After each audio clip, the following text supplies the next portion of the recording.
बिस्मिल्लाहिर्रहमानिर्रहीम। अस्सलाम वालेकुम व्यूअर्स, कैसे हैं आप? उम्मीद करती हूँ खैरियत से होंगे। Welcome to the hot food point. आज हम बनाने जा रहे हैं शॉर्मा सैंडविच या शॉर्मा पिज़्ज़ा के लिए बहुत ही बन के ईज़िली घर में रेडी होता है और बहुत ही कम टाइम में रेडी होता है। अच्छा, तो सबसे पहले हमने जो पिज़्ज़ा सैंडविच बनाने के लिए हम बाउल आगे लिए हैं और चिकन आगे ले आए हैं। चिकन के हमने छोटे-छोटे जो क्यूब्स कटिंग किए हुए हैं, चिकन डालेंगे और यहाँ पे हम 2 टेबलस्पून दही ऐड करेंगे इसमें।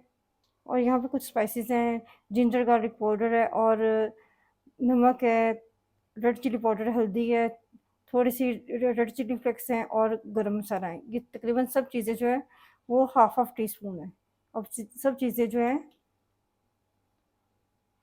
इसमें ऐड कर देंगे और इन सब चीज़ों को अच्छी तरह से मिक्स कर देंगे। तो जी आधे घंटे का मैं इसको रेस्ट दूँगी। तो जी आधा घंटा गुज़र चुका है। अब हम इसके बाद जो है ना पैन आगे लिए आए हैं उसको कुक करने के लिए। तो इसमें हम 2 टेबलस्पून जो है वो ऑयल का ऐड करेंगे। तो ऑयल ऐड करने के बाद हम इसमें ब्रिक चॉप किया हुआ अनियन डालेंगे और बस अनियन का जो है ना सॉफ्ट करना है, यानी कि कलर चेंज करेंगे थोड़ा-सा। तो जी प्याज का कलर जो है वो चेंज हो चुका हुआ है। तो अब हम इसमें जो मैरिनेट करके जो हमने चिकन रखा हुआ था वो ऐड करेंगे। अगर आप इसको रखना नहीं चाहते आप उसी वक़्त भी इसको कुक कर सकते हैं। अब हम इसको इतना पकाएंगे कि ये जो चिकन है अंदर से अच्छी तरह से टेंडर हो जाए, अंदर से पक जाए अच्छी तरह। साथ ही हम इसमें जो है ना 1 टेबल स्पून जो है वो सोया सॉस का ऐड करेंगे। तो जी अब चिकन जो है ना इस तरह से इसमें पानी कम है तो ये टेंडर अच्छी तरह से गलेगा नहीं। अब इसमें हम तकरीबन थोड़ा सा पानी डालेंगे, हाफ से भी हाफ गिलास जो है ना वो पानी डालेंगे। 3-4 मिनट के लिए इसको कुक करेंगे ताकि जो चिकन है वो हमारा अंदर से अच्छी तरह से सॉफ्ट हो जाए। चिकन हमारा फुल सॉफ्ट हो चुका है और हमारा जो पानी है वो भी ड्राई हो चुका है। जिस तरह का हमें चिकन चाहिए था वैसा बिल्कुल हो चुका है। अब हमने इधर कुछ वेजीज रखी हैं जो हमारे घर अवेल है या मार्केट से आप बाय करके पसंद है तो आप तब भी डाल सकते हैं। इधर मेरे पास थोड़े से टोमेटो हैं जिनको मैंने ब्रिक चॉप किया और इधर कैप्सिकम है, शिमला मिर्च जिसको मैंने ब्रिक चॉप किया है और मैं इसमें ऐड कर दूँगी और सिर्फ इसको मैं 1 मिनट के लिए कुक करूँगी। जी 1 मिनट गुजर चुका है। हमने वेजीज सॉफ्ट नहीं करनी है, बस थोड़ा-सा उसको कुक करना है कि फ्लेवर उसमें ऐड हो जाए।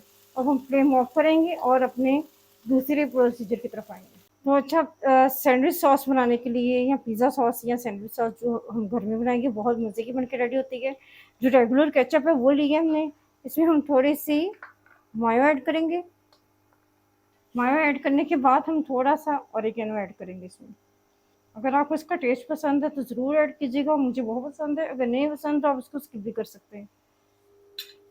और हम सब चीज़ों को अच्छी तरह से मिक्स कर लेंगे और ये हमारी बेहतरीन सी जो है ना वो पिज़्ज़ा सॉस या सैंडविच सॉस बन के रेडी हो गई।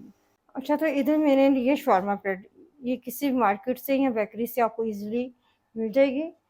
तो ये बहुत ही ईज़िली बन के रेडी होता है जो है ये शवारमा सैंडविच।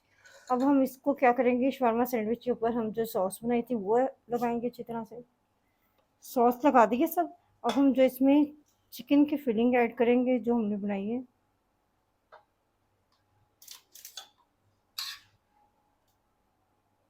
तो जी फिलिंग हमने कर दी है सब। अब हम इसमें ऐड करेंगे चीज़। तो जी अब ये वाली जो चीज़ है वो डन है। अब इसके ऊपर एक और हम शवारमा सैंडविच रखेंगे, ब्रेड रखेंगे शवारमा और इसके ऊपर फिर हम जो सॉस अप्लाई करेंगे जो हमने बनाई है। तो जी सॉस हमारी अप्लाई हो चुकी है। अब हम इसके बाद ऐड करेंगे चीज़ और थोड़े से ऊपर ऑलिव्स लगाएंगे। ऑलिव्स लगाने के बाद थोड़ी सी जो चीज़ मेरे पास बच गई मैं वो भी ऐड कर दूँगी इसमें और लास्ट में थोड़ा सा ऑरिगेनो स्प्रिंकल कर दूँगी ऊपर। अगर आपको पसंद नहीं है तो स्किप कर सकते हैं, अगर पसंद है तो ज़रूर डालिएगा। और अब ये बेक होने के लिए रेडी है। तो जी अब हम इसको बेक करेंगे पतीले में, क्योंकि जिसके पास ओवन है वो ओवन में भी कर सकते हैं, नहीं तो आप पतीले में भी इसको बेक कर सकते हैं। पतीला मैंने पहले ही प्री हीट होने के लिए रख दिया था, बड़े एहतियात से हम इसको इसमें रख देंगे और इसको 10 मिनट के लिए सिर्फ पकाएंगे, क्योंकि हमने जो सब चीज़ें हैं वो कुक हुई हुई है, सिर्फ चीज़ मेल्ट करनी है और इसको कवर कर देंगे 10 मिनट के लिए। तो जी 10 मिनट हमारे गुजर चुके हैं। अब हम मैं आपको कवर उठा के दिखाती हूँ, ये देखें चीज़ हमारी मेल्ट हो चुकी हुई है और ये बाहर आने के लिए रेडी है। तो जी हमने इस तरह से उसको सर्व किया, यानी कि निकाल के इस तरह से हमने डिश आउट किया है। मैं आपको अब इसको आपकी लुक चेक कराती हूँ कि कितना जूसी और यम्मी बना है। आप देख सकते हैं और बहुत ही मज़े का बन के रेडी होता है, बहुत ही कम टाइम में बन के रेडी होता है। आप पहले ही इसकी मिक्सिंग करके सब कुछ रेडी करके रख सकते हैं, किसी भी पार्टी या किसी भी दावत वगैरह पे इजीली बना के रेडी कर सकते हैं और बहुत ही कम बजट में बन के रेडी होता है। अगर आपको मेरी ये वीडियो पसंद आई हो, प्लीज़ मेरे चैनल को सब्सक्राइब करें, बेल आइकन को दबाएं और कमेंट्स में ज़रूर बताएं कि अगर आपने इस तरह से पिज़्ज़ा सैंडविच शवारमा सैंडविच बनाया है तो आपका शवारमा सैंडविच कैसा बना है। अपनी दुआ में याद रखिएगा। मिलते हैं कल एक और नई रेसिपी के साथ। अल्लाह हाफिज़।